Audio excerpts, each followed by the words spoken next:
好来，乡亲啊，继续来看这个台北市圆山回浦注射站，昨要去注射的人是真多，排队的队伍是设这个圆山捷运站半链，排队混乱，搁落着咪咪啊雨，民众是愈等愈生气，讲袂输伫咧雨中防发起共款。今仔日状况如何咧？讲一开始也算袂歹，市政府嘛加派着150个工作人员来帮忙，也毋过开始注射1点钟后，人搁坐甲。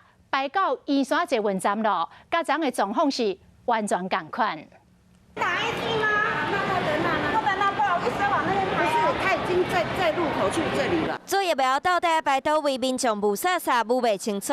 台北市花圃注射站排队乱象有偌乱，对后壁一看队伍线圆山捷运站要半链，和昨相比，状况敢有改善？排到这里，那我打的时候不是都11点了，就觉得很奇怪啊。 昨天都已经弄成这样，今天还这个样子，不是很笨吗？捷运站没有了，要走到这里面来才有人疏导了。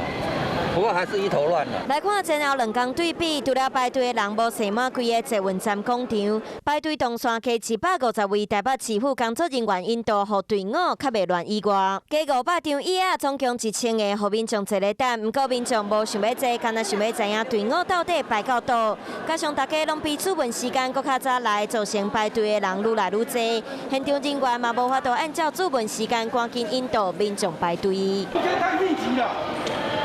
就惊今仔日搁出现注疫苗的乱象，台北市府市长蔡炳坤透早7点就到花圃视察，不过一到现场，都有民众怨叹动线规划无清楚，座位嘛伤紧，搁有民众自透早就到现场排队，直连骂。